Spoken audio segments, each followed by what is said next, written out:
Dr. Elsa Vexathari, the galaxy's top xenolinguist, spent 2 years failing to decipher an ancient 50,000-year-old script.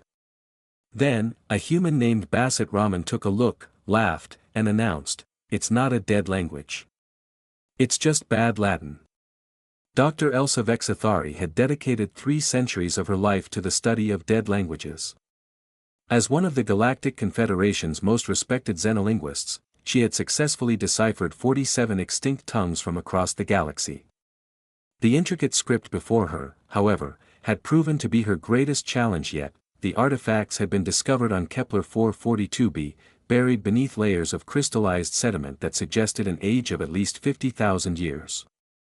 The civilization that had created them was long extinct, leaving behind only these mysterious stone tablets covered in angular symbols that defied all conventional analysis. For 2 years, Elsa had worked alongside the finest minds in the field.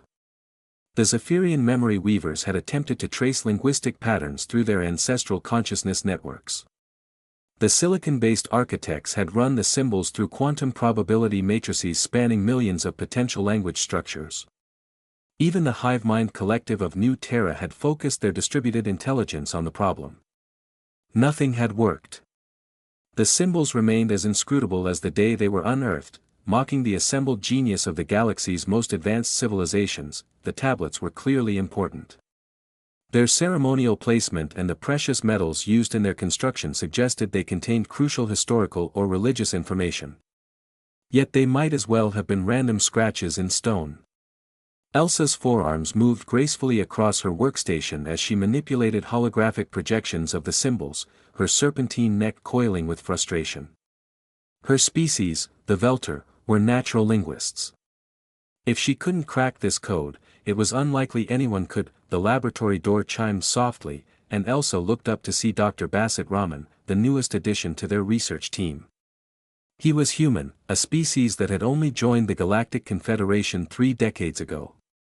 While humans had shown remarkable adaptability and creativity, they were still considered newcomers. "Dr. Vexathari," Basit said, his voice carrying the characteristic warmth common among his species. "I hope you don't mind the intrusion. I've been reviewing the linguistic database on these tablets, and I was wondering if I could take a look at the originals." Elsa's crest feathers rippled, a sign of mild irritation. She had grown tired of curious colleagues offering unsolicited assistance. "Of course, Dr. Raman, though I should warn you, every major linguistic framework in the galaxy has been applied to these symbols. The Quantum Linguistic Institute has declared them potentially indecipherable." Basit approached the central display where the tablets were suspended in a containment field. His brown eyes moved across the angular symbols with casual interest, as if he were reading a simple text. Elsa watched his expression change from curiosity to amusement, and then to outright laughter. "Is something amusing about our failure, Dr. Raman?" Elsa's voice carried a sharp edge. Basit wiped tears from his eyes, still chuckling. "I'm sorry, I don't mean to be disrespectful. It's just. This isn't a dead language at all. It's just bad Latin." The laboratory fell silent. Elsa's crest feathers flattened against her skull in bewilderment. "Latin? That's an ancient Earth language, is it not? These tablets predate your species' space travel by millennia." "Well, not exactly Latin," Basit explained, moving closer to the tablets, "but it's clearly derived from it. Look here, this symbol that you've been interpreting as a complex ideograph. It's just a really poorly carved Q, and this one here that the Zaphrans thought represented a cosmic principle. That's the letter U." The carver obviously wasn't very skilled with stonework. Elsa stared at the symbols with new eyes. What she had taken for sophisticated alien script suddenly resolved into familiar patterns. "But how is this possible? These tablets are ancient." "That's the beautiful thing about humans," Basit said, his excitement growing. "We've been spreading across the galaxy a lot longer than the Confederation realizes. Not officially, of course, but humans have a tendency to wander. Some of us have been hitching rides on alien ships, stowing away, finding work on frontier colonies for centuries before we made official contact.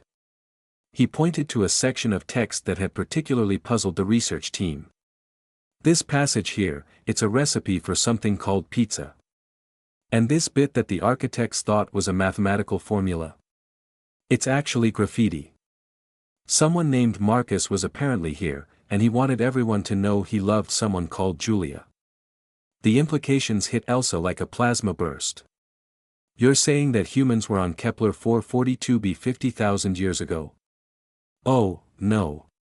Bassett laughed again. The dating on the sediment layers was correct, but the tablets aren't that old. Look at the mineral deposits on the carved surfaces. They're maybe 300 years old at most. Some human colonists probably dropped these during an unauthorized mining operation, and geological processes buried them much faster than your team estimated. Elsa felt her world shifting. The great mystery that had consumed 2 years of her life, that had stumped the greatest minds in the galaxy, was nothing more than the casual debris of human expansion. It was simultaneously humbling and astounding. Dr. Rahman, she said slowly. How long did it take you to recognize this? Bassett shrugged, a uniquely human gesture. About 30 seconds. Though to be fair, bad Latin is practically a human specialty. We've been butchering that language for over 2,000 years. As word spread through the research station, scientists from dozens of species gathered to witness the revelation.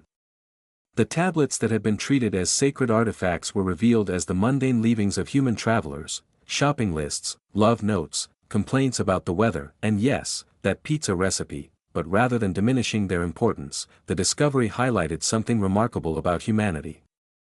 While other species carefully planned their expansion, humans simply went. They explored. They adapted. They left traces of themselves in the most unlikely places. The galaxy had spent months trying to decode a mystery that any human child with a basic education could have solved in minutes. It wasn't because humans were necessarily more intelligent. It was because they were everywhere, had always been everywhere, even when the galaxy thought they were safely contained on their little blue planet. Dr. Elsa Vexathari learned something important that day. Humans didn't just join galactic civilization. They had been part of it all along, in ways both humble and profound. Sometimes the most complex mysteries had the simplest solutions. And sometimes the most remarkable thing about a species wasn't their technology or their wisdom, but their irrepressible urge to leave their mark on the universe. Even if that mark was just badly carved Latin on a forgotten world, the pizza recipe, incidentally, turned out to be quite good.